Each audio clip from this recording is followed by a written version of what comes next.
loves, hello my besties, hi, welcome back or welcome to my channel. I'm Alanna, I'm from Western New York, and today we are going to be doing a Let's Talk about the book Then She Was Gone by Lisa Jewell.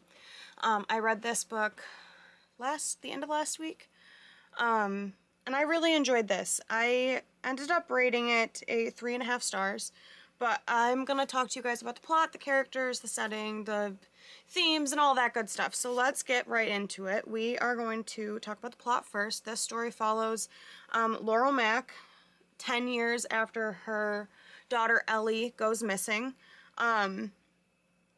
She is kind of in the process of trying to get her life back on track and kind of starting to actually live again. It's been 10 years and she's kind of been stuck in this grief, which obviously, like, one would be grieving if their 15-year-old daughter has been missing for 10 years.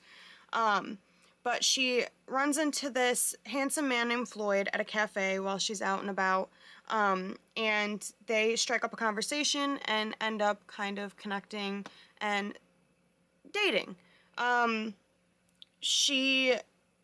We see her through this story kind of building this relationship with Floyd, and in turn his daughter Poppy, who is a spitting image of Ellie, and we see her trying to kind of get her life back on track and rebuild her relationship with her other two children, who she kind of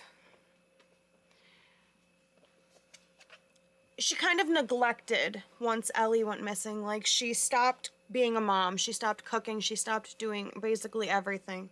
And she didn't treat her kids well, especially her other daughter Hannah. So we just see her throughout this trying to rebuild relationships and build new relationships. The characters that we have in this are obviously Laurel. She's our main person. Her daughter Ellie went missing 10 years ago. She works kind of part-time essentially, and is just trying to get her life back on track. Ends up dating Floyd. Floyd, the man she starts dating, I don't remember what he does for a living, but he has a daughter named Poppy, and they're both a little bit weird in how they act, especially with each other. Poppy's very grown for her age. I think she's like 9 years old, 10 years old. No, she's got to be 10. One second, my camera's about to die, so I need to swap my battery. I'll be right back. Okay guys, sorry if there was a little bit of a shift in the camera, but I had to change my battery. But we're back. We were talking about, and my dog's not barking anymore. Amazing. So we were talking about Poppy. She looks just like Ellie. She's a spitting image of Ellie was. And she forms a really sweet bond with Laurel throughout this book. And Laurel and Floyd have definitely got a very romantic relationship going on. This is very, very mildly spicy. Like, it's not really, it doesn't really go, it's like closed door kind of spice. And then we have Ellie, who's Laurel's youngest. She went missing 10 years ago. She was like her perfect daughter, her perfect child. And when she went missing, Laurel just kind of shut down. She didn't treat her other children very well, especially her other daughter, Hannah. And then Hannah's the middle child. She has a rough relationship with her mother after Ellie disappears and into adulthood. She doesn't really start to get a better relationship with her mom until later on in this book. So it's been 10 years and she's barely really had a mother.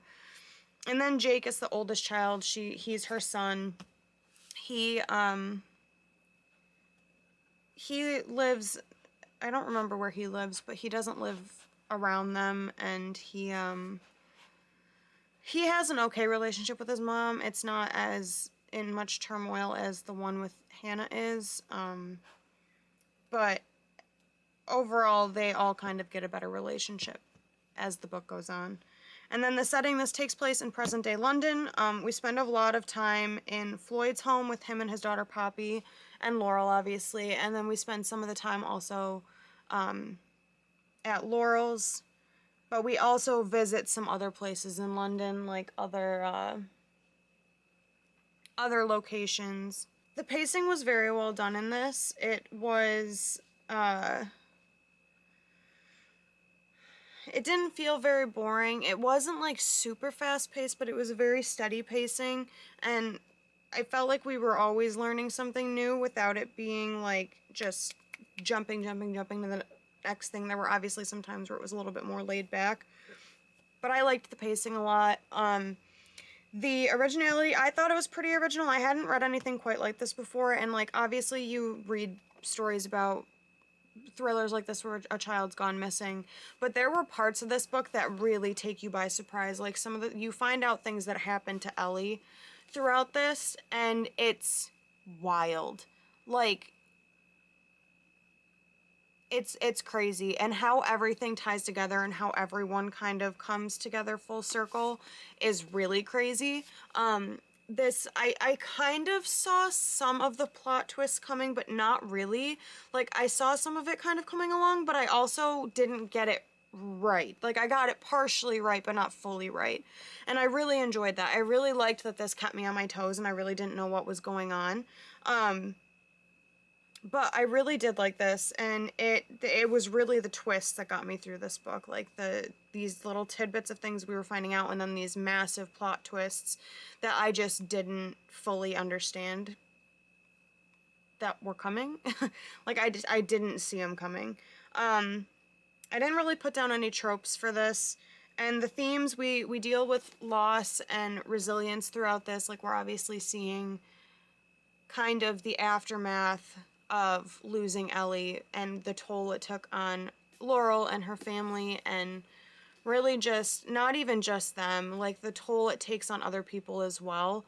So I thought that was really good, and you really see the resilience comes in when you see, because you see like stuff from the past, like this is multiple timelines, and is it dual POV? No, it's multiple timelines though. So you get Laurel's current day timeline, and then you also get kind of flashback kind of timeline as well. So you get to see what was happening to Ellie while she was missing, which is very interesting and unsettling. The emotional impact, there weren't really any outstanding emotions that I felt during this. I had a good time reading it. Honestly, the part where I really felt any kind of emotion was really toward the end. The ending, the twist just kept, like, it. I don't even know how to say it, because I don't want to give anything away. So the ending itself ended very, very well. Like, there was some sad.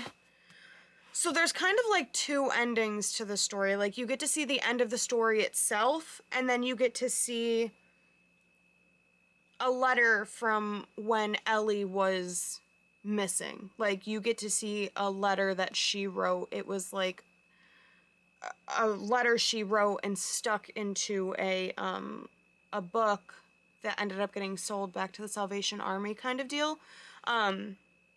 When she was missing, she got hold of this, and then when it got brought back, she was able to put a note in it, so when it was found, people would know what happened to her. So that, I got teary-eyed when it came to that letter and seeing what happened to her while she was missing. Like, that I got very teary, I got emotional with. But the end of the story itself was really sweet. Like, how Laurel's life ends up is really sweet, and I don't want to say anything because I don't want to give anything away, but it was tied up very nicely, and I really like that it was tied up in that way. There were multiple plot twists that I just didn't see coming. Like, you'll understand if you read it. I probably could have rated this book higher, but it's not something that I really enjoy it, and I'm trying to be more picky when it comes to my ratings because I give a lot of 4 and 5 stars, and I don't want to just hand out 4 and 5 stars willy-nilly. So I really did enjoy this. That's why it's a 3.5 stars. But it's not something that I'm going to continue to think about now that I'm done reading it. Like, it might pop into my head here and there, but it's not something that I'm going to be continuously, like, thinking about, and it's definitely not something that I'm going to be completely obsessed over. So that's why I gave it 3.5 stars, but I really do recommend that people read this book. It was really good to me. I really did enjoy it. There were the plot twists were the plot twists. The plot twists were really good, and I thought the writing was good. It was easy to read. I also listened to this one on audiobook, and I really enjoyed the audiobook for it. So I think if you are looking for a thriller, this is a pretty good one to go ahead and check out. So that's that on Then She Was Gone by Lisa Jewell. I hope if you guys enjoyed this, please do like and subscribe. It really means the world, and it helps me out a lot. It helps me push out my content to more amazing people like you.